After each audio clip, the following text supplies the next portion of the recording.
to Money on Your Mind. My name is Belinda Fuchs, financial success coach and CPA and president of OwnYourMoney.com. At OwnYourMoney.com, we help you work through the avoiding of your finances and take control so that you can make more money, save more money, and stress less about your money. Today's show is brought to you by Bonney Automotive for all of your automotive needs at 640 Boston Ave in Ball Square, Somerville, and Alfresco restaurant, the finest in Italian and Mediterranean food at 382 Highland Ave, right here in Davis Square, Somerville. We understand that money is on your mind, and we're here to help you not just survive, but thrive in these turbulent times. And today's show especially, you're going to love. We are going to hear from people just like you and talk about the money on your mind as we improve your personal economy. Here come our interviews. Hi, I'm here with Lina today here in Davis Square, and we are going to hear from Lina what's going on her mind with her money. So first of all, what do you do? I'm a grad student, actually. I study biology.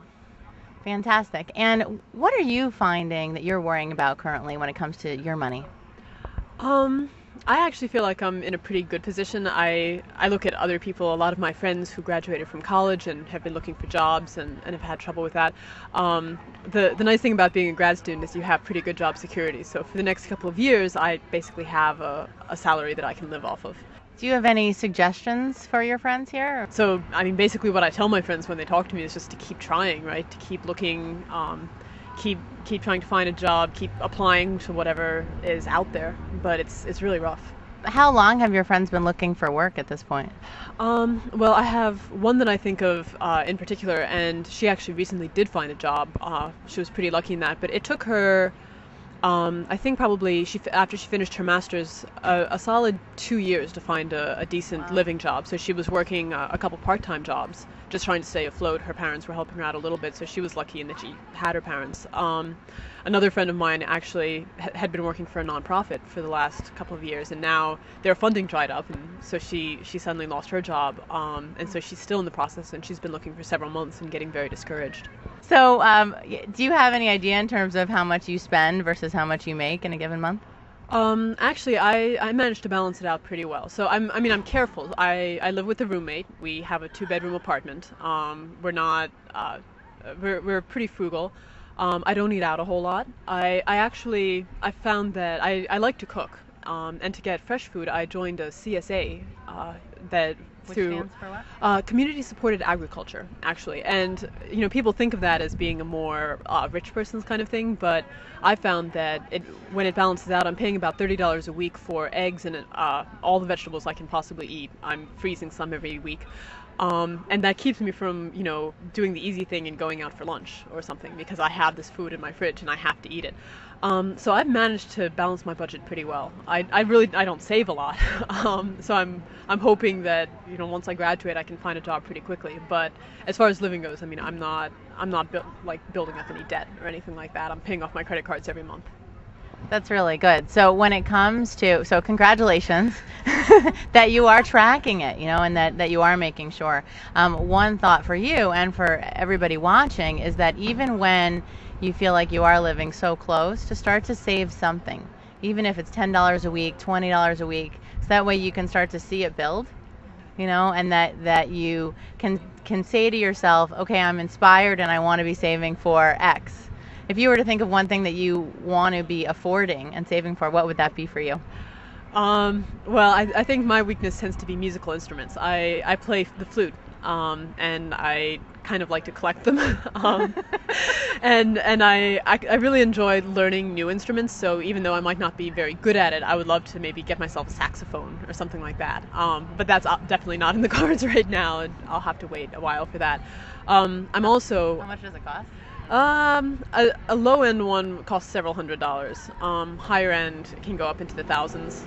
So it's not beyond me forever, but for the moment, it's definitely not something that especially since I don't really have time for it right now. It's one of those things I'd love to have, but. What's amazing is that when you actually put a number on what you're saving for, and then you start to do what we mentioned about, well, let's save $10 or $20 a week, pretty soon, in like 4 months, you could have that saved for. So how many credit cards do you have? I have two, and actually I pay the balance in full every month. I don't actually have any debt on it. And really I try not to overuse it, and I try to be very careful about, I have my banking and my credit card statements all online, so I can track it in real time. So I don't, if I lose track of making a purchase, I can go on there and I can look, and I know exactly how much at any given point I have and how much I owe on my credit card. So at the end of the month, I know that I have enough to pay it off. I think that that's the really important thing, because once you start not paying it off every month, and the debt starts building up, and it becomes easier to sort of justify, well, I don't have it now, but I can pay it later, and that's just a bad idea, because it's not certain that you're going to have the money later. It's like they put it on the credit card and then they figure out it will get paid at some point, but the reality is that you need to have the money to be paying it off, and if you don't have the money now, what's to think that something is going to change? It's going to have you have the money later. It's not like there's some fairy godmother that's going to come in and just tap you and say, great, you're all set. I mean, I think part of the reason why I find it fairly easy to live within the grad student stipend is that for 4 years of undergrad, I was living on a very tight budget, right? So, well, my parents were helping me out with tuition, and I was on scholarships and all. I really didn't have a lot of extra money every month. And so it wasn't hard to transition to where, my rent and my food take up a lot of my salary, because I'm not in the habit of buying a whole lot extra every month. So a quick thing, when you said your graduate stipend, can you share with us how much that is? I think it might actually inspire people to see what's possible of what we could live on. After taxes, I get about $25,000 a year. A year. Mm-hmm. So Lina is a real inspiration for us here. So $25,000 a year after tax, which let's say is about $2,000 a month, that you're able to live totally adequately, right? And appears very happy and eats well, as we heard. I think not actually. I don't drink, and I think that when I go out with my friends and they do, and I see how much you can spend on one evening at the bar, I realize that that's probably one of the reasons I'm pretty happy, is because I'm not spending $50 in a night out. My budget for a weekend can easily be $20 on like a nice meal, a nice dinner with a friend. So that's probably a big thing. But yeah, it's all if you can be happy with the lifestyle choices that are within your budget, then yeah, you definitely can be happy.